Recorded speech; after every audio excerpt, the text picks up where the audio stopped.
Welcome, everybody, to Dead Talk Live. And tonight we are joined by Katie Amond and Sarah Zanotti. Guys, thank you so much for being here. The movie is called Faye. It premiered today on digital and video on demand.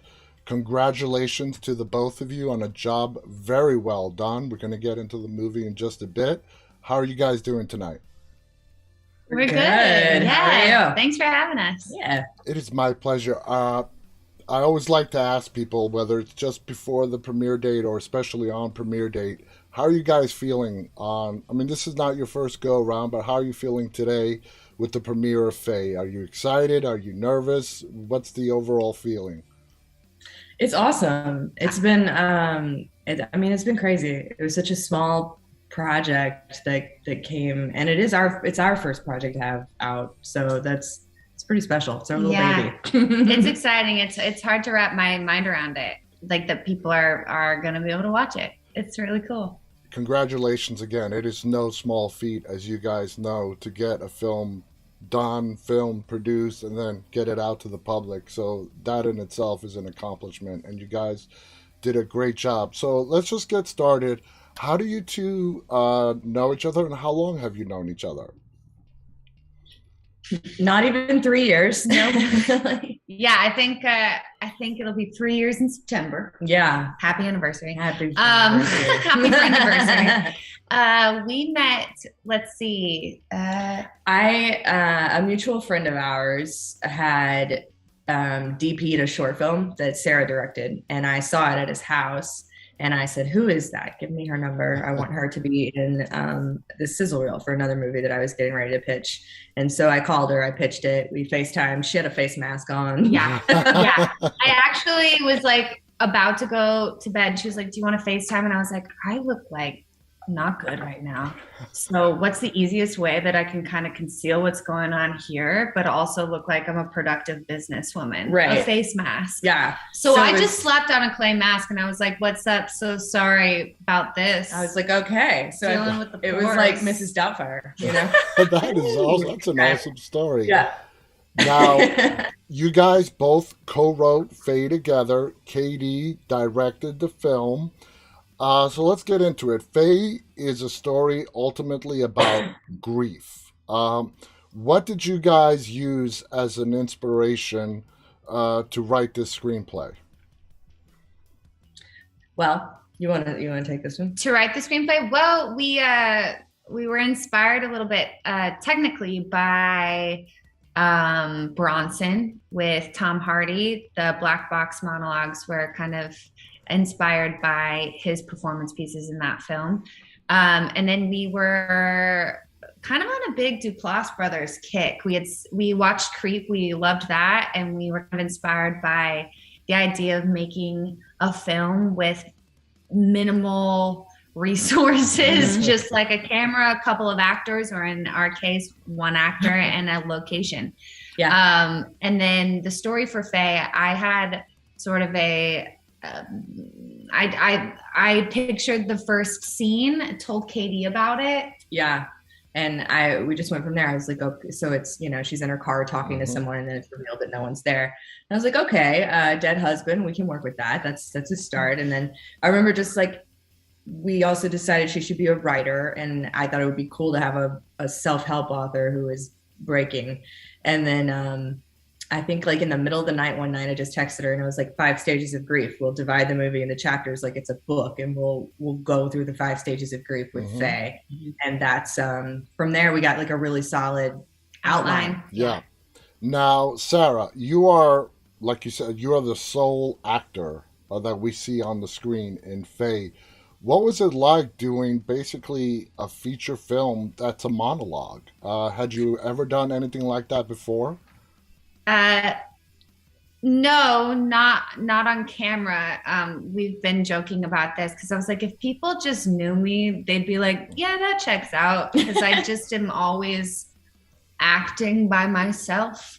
Like if you see me at a stoplight, like I'm probably crying, about my non-existent children or something like that. Like I'm just like, before I go to bed at night, like I'll just like make up a monologue, say it to myself in the mirror and be like, all right, you get some sleep. You know, and then I head to bed. So it weirdly felt natural. But also the camera feels like a character too. And Katie and I have a cool actor director chemistry that, you know, there was energy to work off of. But there were moments where I was like, so what are we doing next? And, you know, then I'd look at it and I'd be like, okay, so I've got a lot of lines to do. Yeah. Oh, thankfully, yeah. Yeah, But so you thankfully pulled it off. it. Pulled it off brilliantly. Not only you sitting on the stage and doing the narration, but also alone in Louisiana in the cabin and talking to your dead husband who you made up in your mind you can't accept the loss. And then you have all this other stuff pop up. We're not going to give away any spoilers, but you did a really, I mean this, you did a brilliant job pulling it off. It's a very, I would assume, I'm not an actor, but I would assume it's a very difficult thing to do, not having a screen partner to sort of play off of and just doing it on your own. And you did a brilliant job, and I'm sure Katie would agree as well. Now, Katie, walk us through the process of deciding to use a doppelganger, which is Sarah again, as the quote-unquote paranormal entity in the film. That's kind of a funny story because we were writing, and Sarah hits me with like, you remember that movie with Nicole Kidman where the ghost, like the people in they were the ghosts, and I was like, the others? And she goes, what if it's like that, but just me? And I was like, so the other? For the longest time, we called Faye the other. Yeah. While we were on set, we were like, go get in the other makeup, you know? Which, by the way, those contacts, we have yet to talk about that. These contacts that I... Sidebar. Yeah, the contacts for the other, blind. Completely blind. Made me blind. I mean, you want to develop trust with other human beings, put them in whiteout contacts on and be like, I've got to go pee. And see who shows like, up. Hold on to my shoulders. You know? Let's go. So finish telling the doppelganger story, and then I want to talk a little bit about the makeup, you know, that Sarah had to go through. So the other, you know, we just decided that it would be cool to kind of personify emotions. You know? Yeah. And was it always natural? Was it always the idea that Sarah would be playing that other, or did you guys ever contemplate bringing in, you know, just another actor to put on the makeup and play it? Well, because she's basically running from her own emotions, I wanted it to look like a, you know, this is a little bit of a spoiler, but a version of what she looked like when she was in that car accident. Yeah. Okay, that definitely comes through. Now, Sarah, you know, having to do the scenes, you dressed as the other. What was it like sitting in the makeup chair? You already told us about the contacts, but, you know, have you ever done any kind of horror where you had to have that? Because it looked really good to have that, you know, that elaborate of makeup done to you for a shoot. Not like that. I mean, I've definitely I'd been in one other horror film before that, and I think I didn't have any like special effects makeup in that. Yeah, so no, it was especially the special effects makeup that we had on my arm. Yeah, it was cool. I would just sit there and like be like, so what are you guys doing now? You're making a bone? Okay, it was really cool. Yeah, I don't know what. There was one part at like 1:00 in the morning where I was putting the appliance on your arm. Mm-hmm. Nicole, our lead makeup artist, was doing all the effects with like the glass and the cuts on her face. You were blind with contacts, and then Sarah D, our other camera operator and producer and everything. She was feeding us, like hand feeding us while we were all working. Now in the film, Sarah Faye, your character, you have really noticeable scars from the accident that you went through with your husband, along the left side of your face, I think your forearm and whatnot. Katie, this question is directed to you as director of the film. Was that to always just keep the audience reminded of what this character had gone through and the emotions and the stages of grief that she is experiencing? For sure, because I thought it was really important to give her a physical scar, even though she's incredibly like emotionally scarred as well. Yeah. You know, it's always there. It's like she literally can't get away from it. Who did, was it a completely, I just got, this is just a random question off the top of my head. Uh, the voice of the publicist, was that you, Katie, or was that somebody else? No, that's my friend Corey English, who Okay. yeah, in the horror community, she was in Holliston for 3 seasons. So with Nice.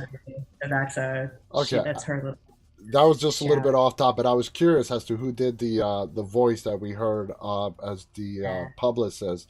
Now, going to the director side, Katie, how challenging was it for you as a director just having to work with Sarah in front of that camera? Honestly, it was we had just come off of another movie, so we literally like wrapped a movie and then 2 days later drove to Louisiana to make Faye. So we were kind of already in director actor mode. Okay. It was just a different script. And I mean, obviously, Sarah's very good. You just give her the space and let her go, and just, if she needs directions, I would give it to her, but she doesn't need much. It's more like sometimes, and we talked about this a little earlier, like if emotions are running too high, you can't necessarily feel anything. You numb out. So there were times when I would be like, no, Sarah, you're actually doing great, so stop stopping, just go. Like, keep going. Stop overanalyzing a little bit. Yeah. And it was cool because there was also a certain amount of freedom in it. Like, we went into Faye with literally nothing to lose, right? So I knew that I was also going to like jump cut the hell out of this thing, and I knew there was going to be just constant kinetic movement on this little gimbal and this phone, and so I would just follow her and I would just be in and out, and it was very cool not having to worry about stepping on B camera or in any other light or on another actor, because I was just basically just 360 or 180 at least on We Sarah. have to It was mention, cool. There's a certain amount of freedom in it. I can imagine. We have to also mention that you did cut this film entirely, so we have to also mention that. That's huge. Sarah, I want you to describe, in your opinion, when you helped develop the character of Faye and acted, how would you describe Faye to the audience who is going to watch the movie? Sure. I think Faye has found herself in a position in life where she feels an incredible amount of responsibility, that she's got to keep up this face and this level of strength for her followers. She's a personal growth author who has a lot of people who look to her for the answers in their own lives.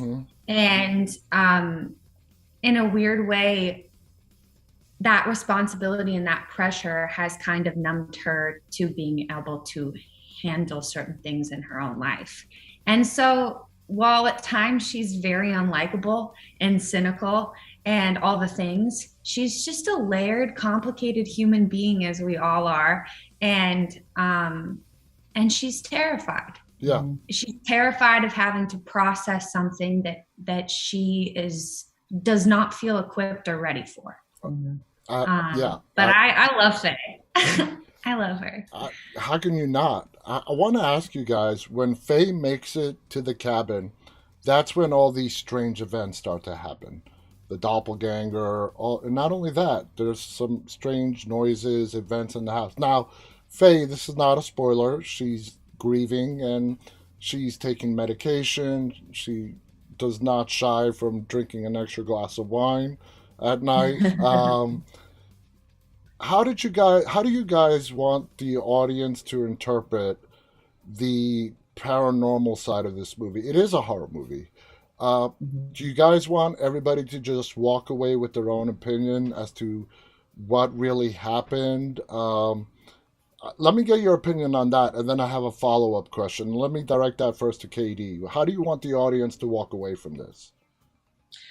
Um, I want the audience to, okay, so Faye is a horror film, but it's not, it doesn't fit into like a very particular subgenre. It's not a slasher film. I mean, there's like a tub of blood, but it's Oh yeah, not gory really.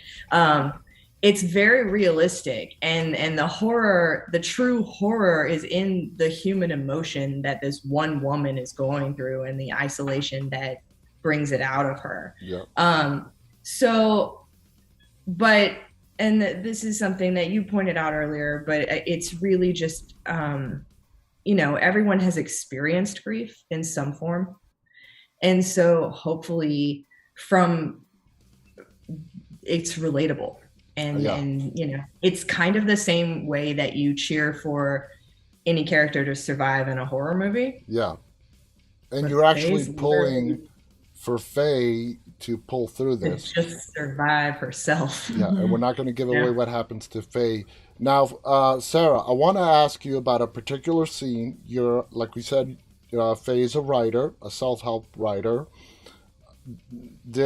She wakes up one morning, and I got to give this part away. She has writer's block. Obviously, that's why her publicist offered her to go to her cabin, the publicist's cabin, as a retreat, so she can start writing. You wake up one morning, and basically there's a lot of stuff that got written, and you don't understand when or how this got written. How do Mm-hmm. you interpret that scene? Do you think Faye ultimately wrote that off as telling herself, you know what, I did this and I just don't remember it? Or at that point, does she really believe that the house is haunted? I think at that point, she is starting to realize that there's something that's off in the Mm-hmm. home. Mm-hmm. Um, the kind of under the surface part of that for me was like when you are going through something like that, time and space is so messy Oh, yeah. in your brain. And you're like, what did I do yesterday? What did I say?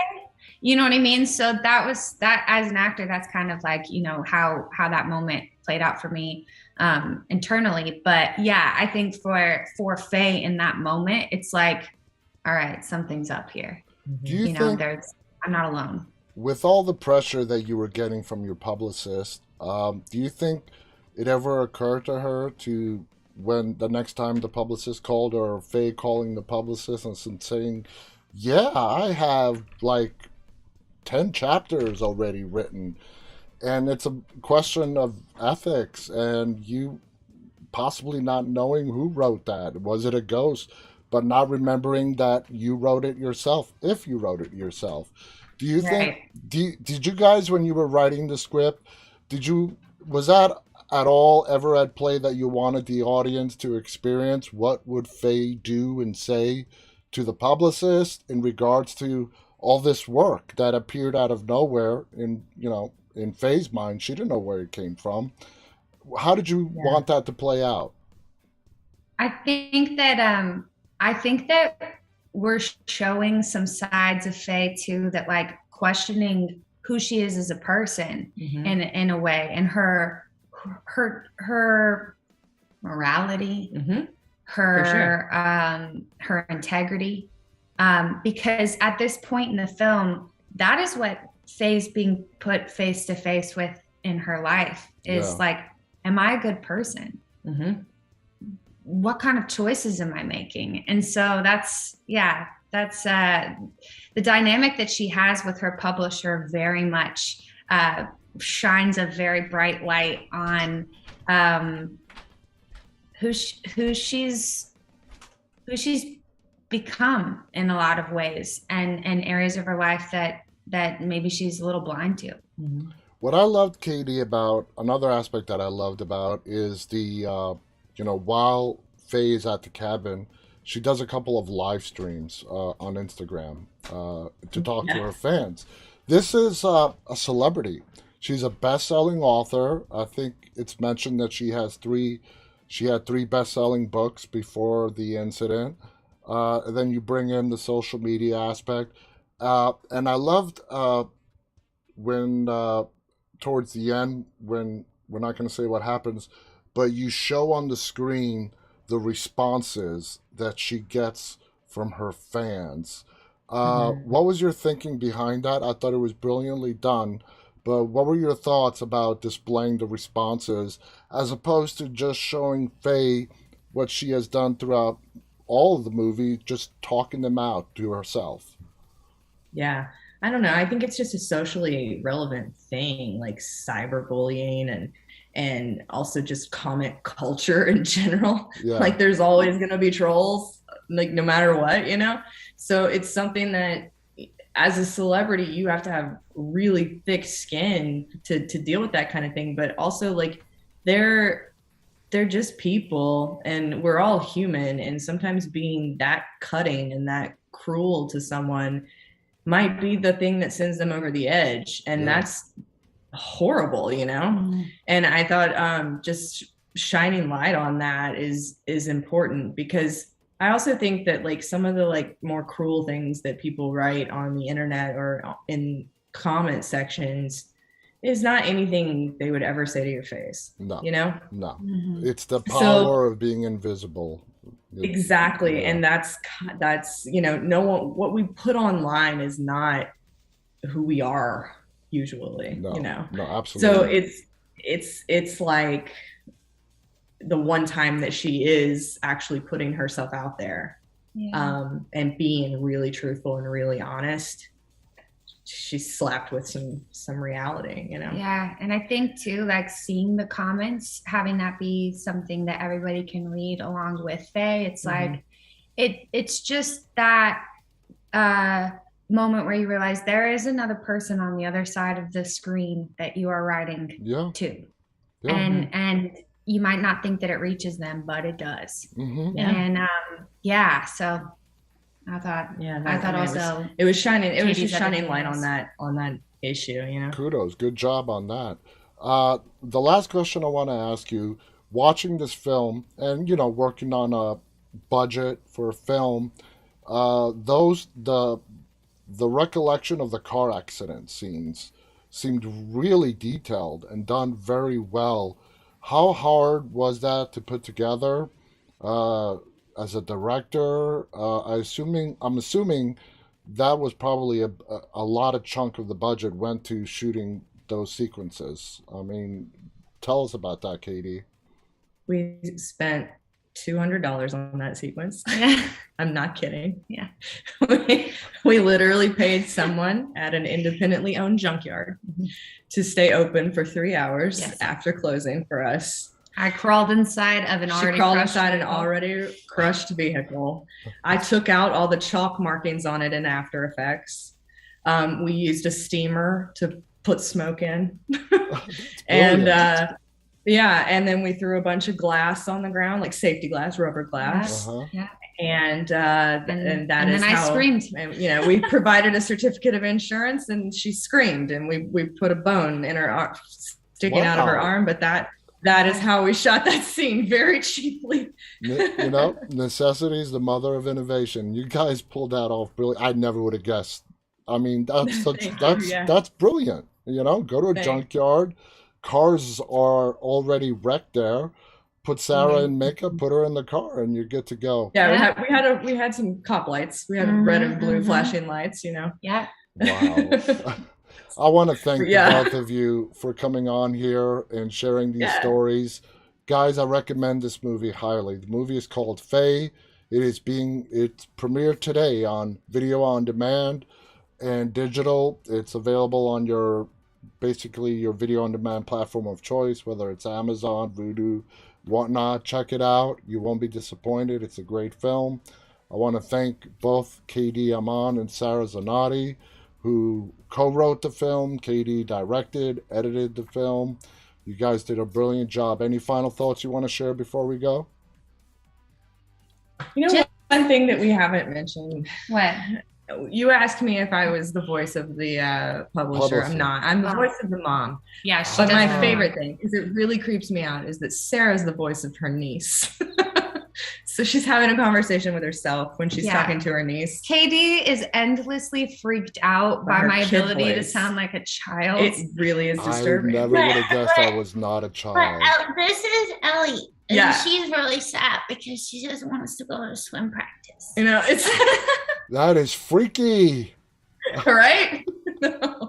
And you did a great job as the mom. The mom on the phone was the mom on the phone, which was you now that we know, is always very calm, collected. Yeah. When Faye called her in that panic, you're like, calm down, breathe. Yeah. Just like you would expect a parent to react when their adult child is, really freaking the hell out. So great job. Thank you guys so much for being on our show. Guys, check out the movie Faye. On behalf of Katie and Sarah and myself, stay safe and stay walking. Good night, everybody. Bye. Thank you.